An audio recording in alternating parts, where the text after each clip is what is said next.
Bonjour à tous et bienvenue sur la chaîne Civil Flow. Et aujourd'hui, nous allons parler d'une étape qui est vraiment capitale. Ici, on est en phase de ferraillage et une erreur grave a été commise.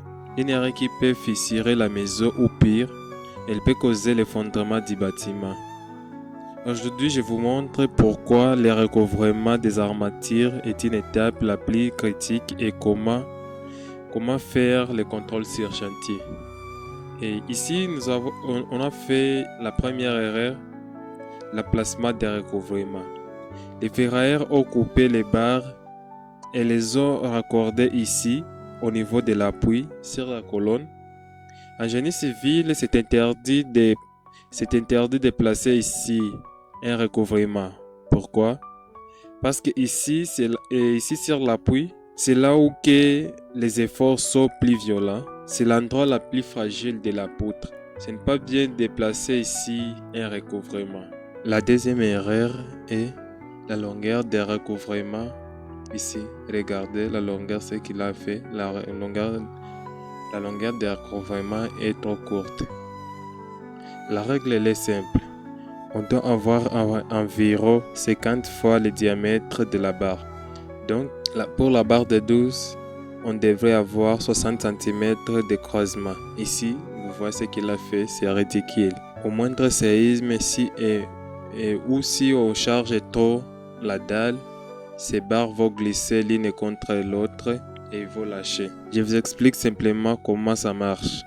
Une poutre à béton armé, c'est un mariage. Le béton résiste à la compression et l'acier résiste à la traction. Quand on fait un recouvrement et on compte sur les bétons pour transmettre les forces d'une barre à l'autre.